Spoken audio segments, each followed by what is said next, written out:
एक तरफ जहां महाराष्ट्र विधानसभा के चुनाव की दहलीज पर खड़ा है, तो वहीं इसकी तारीखों का ऐलान होने से 3 दिन पहले यानी 12 अक्टूबर 2024 को महाराष्ट्र के मुंबई शहर के बांद्रा में एनसीपी नेता बाबा सिद्दीकी की गोलियों से भूनकर हत्या कर दी जाती है।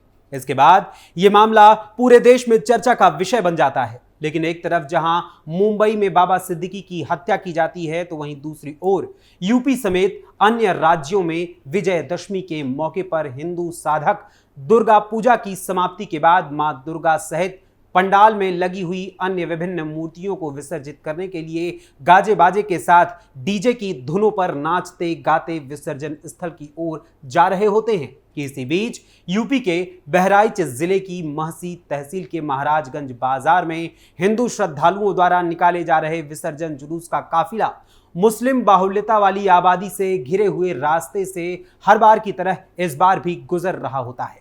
वहीं किसी को भनक नहीं थी कि आगे अब क्या होने वाला है। इसके बाद उस शाम एक ऐसी चिंगारी निकली जिसने अगले दिन यानी 13 अक्टूबर 2024 को 22 साल के एक हिंदू ब्राह्मण युवक राम गोपाल मिश्रा की जान ले ली और फिर शुरू हो गया बहराइच में सांप्रदायिक हिंसा का घटनाक्रम।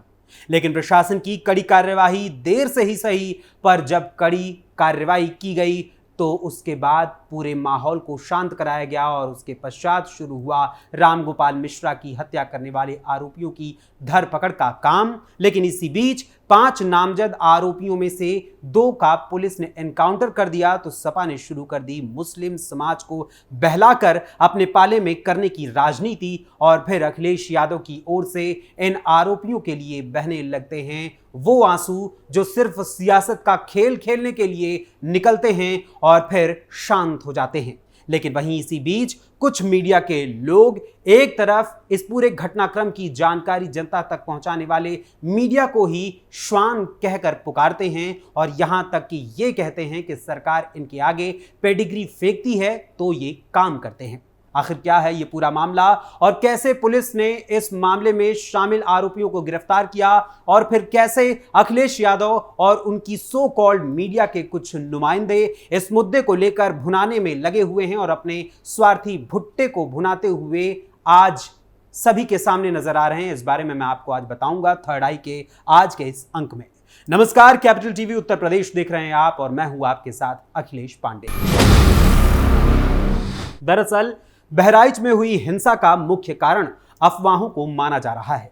हुआ कुछ यूं कि दशहरे का दिन था और दोपहर का समय था। दोपहर के बाद सैकड़ों की संख्या में हिंदू भक्त मां दुर्गा की मूर्ति का विसर्जन करने के लिए निकले हुए थे। माता के जयकारे लगाए जा रहे थे, लोग दुर्गा प्रतिमा के साथ चल रहे थे।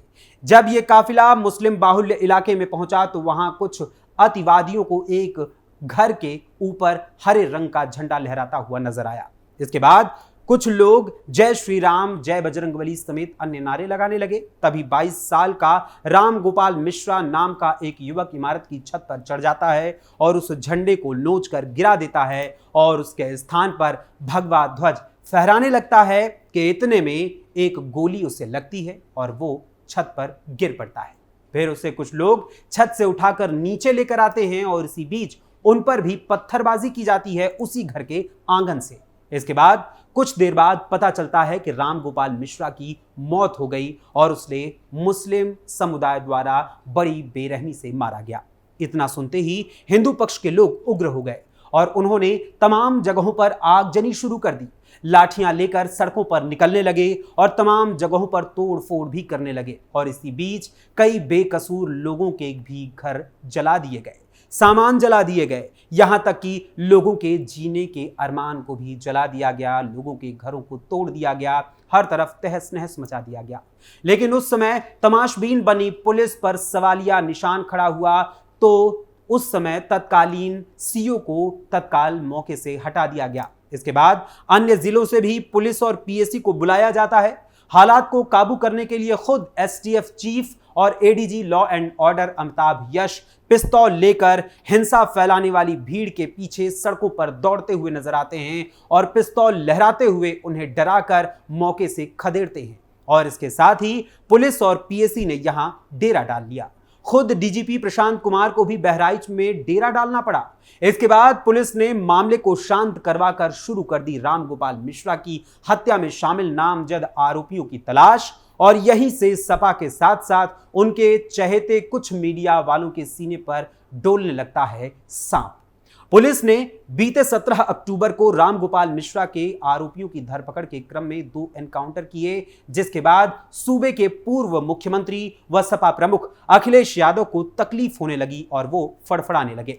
दरअसल बहराइच के रेहुआ निवासी रामगोपाल मिश्रा की हत्या में शामिल मुख्य आरोपी अब्दुल हमीद और उसके बेटों को पुलिस ने गिरफ्तार करना शुरू किया और इसी क्रम में पुलिस पर फायरिंग कर भागने की फिराक में लगे सरफराज और तालीम को पुलिस ने एनकाउंटर में गिराया, यानी उनके पैर में गोली मारी, जिसमें दोनों के पैरों में गोली लगने से वो घायल हो गए। जैसे ही हिंदू ब्राह्मण युवक रामगोपाल मिश्रा की हत्या में शामिल इन दोनों आरोपियों को पुलिस ने एनकाउंटर में गिरफ्तार किया, वैसे ही सपा प्रमुख अखिलेश यादव योगी सरकार पर हमलावर हो गए और आरोप लगाने लगे कि सरकार अपनी नाकामी छुपाने के लिए ऐसे एनकाउंटर कर रही है। यह सरकार का नया तरीका है कि एनकाउंटर करके डराया जाए। सिर्फ इतना ही नहीं, बल्कि सपा प्रमुख अखिलेश यादव ने तो यह तक कह दिया कि यह घटना हुई नहीं बल्कि कराई गई है। यह घटना रोकी जा सकती थी, सरकार चाहती तो यह घटना रुक सकती थी। योगी सरकार ने प्रदेश की पुलिस को बिगाड़ दिया है। पुलिस का तरीका जो हो गया है वह बिगड़ गई है। जब भी जांच होगी तो तमाम पर कार्रवाई होगी और लोग जेल जाएंगे। वहीं आपको बता दूं कि रामगोपाल मिश्रा की हत्या के मामले में अभी तक पुलिस ने 5 आरोपियों को गिरफ्तार किया है, जिनमें से 2 आरोपियों के पैरों में गोली लगने के बाद वो घायल अवस्था में गिरफ्तार किए गए हैं। वहीं इस बीच सरफराज और तालीम का एनकाउंटर होने के बाद सोशल मीडिया पर एक वीडियो भी वायरल होता है, जो कि रामगोपाल मिश्रा की हत्या के मामले में शामिल एक आरोपी की बहन रुखसार का बताया जाता है और उसे आधार बनाकर आरोपियों के प्रति संवेदना इकट्ठा करने की भी कोशिश की जाती है। वहीं इसी बीच हिंदी पत्रकारिता का दंभ भरने वाली और अक्सर सपा के पक्ष में ही खड़ी रहने वाली सो कॉल्ड पत्रकार प्रज्ञा मिश्रा ने कल यानी 17 अक्टूबर को अपने चैनल प्रज्ञा का पन्ना पर इस मुद्दे को लेकर एक वीडियो अपलोड किया और उसमें यह दिखाने और बताने की कोशिश की कि इस पूरे मामले में रामगोपाल मिश्रा की हत्या करने वाले मुस्लिम पक्ष के आरोपियों को सिर्फ पुलिस मुस्लिम होने के नाते ही दोषी बता रही है। यहां तक कि प्रज्ञा मिश्रा ने अपने उस वीडियो में इस घटना की जानकारी देने वाले हर मीडिया चैनल को श्वान बताते हुए कहा कि मीडिया अपने मालिकों द्वारा फेंकी गई पेडिग्री के लिए काम करती है। दरअसल प्रज्ञा मिश्रा ने उस वीडियो में जो कहा, अब आपको वो बता देते हैं। उन्होंने कहा कि गोपाल तो सिर्फ टूल बन गया, मेन मामला तो हिंदू मुसलमान की लड़ाई कर राजनीतिक लाभ अपने मालिकों को देने का है ना, जिनकी फेंकी गई पेडिग्री पर मीडिया पल रहा है। शायद समाजवादी पार्टी का पक्ष लेने वाली सो कॉल्ड हिंदी पत्रकार प्रज्ञा मिश्रा को उस हिंदू परिवार के आंसू नहीं दिख रहे जिन्होंने अपना जवान बेटा खोया है। सपा यह सवाल उठा रही है कि दुर्गा पूजा का जुलूस उसी रास्ते से क्यों निकाला गया और उस समय डीजे पर योगी और मोदी से जुड़े गाने क्यों बजाए गए। वहीं प्रज्ञा मिश्रा जी इस खबर को दिखाने वाली मीडिया को किसी और ही शब्द से संबोधित कर रही हैं। ऐसे में प्रज्ञा मिश्रा जी आखिर किसके इशारे पर सिर्फ एक ही पक्ष को देख रही हैं और किस लालच में वो अपनी निगाहें एक ही दल की ओर विशेष रूप से टिकाए हुए हैं, ये तो वही जाने। लेकिन फिलहाल आपको बता दें कि सोशल मीडिया पर रामगोपाल मिश्रा की पोस्टमार्टम रिपोर्ट के बारे में बहराइच पुलिस एक पोस्ट अपलोड कर चुकी है, जिसमें पुलिस ने लोगों से अपील करते हुए कहा, दिनांक 13 अक्टूबर 2024 को कस्बा महाराजगंज, थाना हरदी, जनपद बहराइच में घटित घटना में एक हिंदू व्यक्ति की हत्या के संबंध में सोशल मीडिया में सांप्रदायिक सौहार्द को बिगाड़ने के उद्देश्य से भ्रामक सूचना जैसे मृतक को करंट लगना, तलवार से मारना एवं नाखून उखाड़ना आदि बातें फैलाई जा रही हैं, जिसमें कोई सच्चाई नहीं है। पोस्टमार्टम में मृत्यु का कारण गोली लगने से होना पाया गया है। इस घटना में एक व्यक्ति के अतिरिक्त अन्य किसी की मृत्यु नहीं हुई है। अतः सभी से अनुरोध है कि सांप्रदायिक सौहार्द को बनाए रखने के लिए अफवाहों पर ध्यान न दें व भ्रामक सूचनाओं को प्रसारित न करें।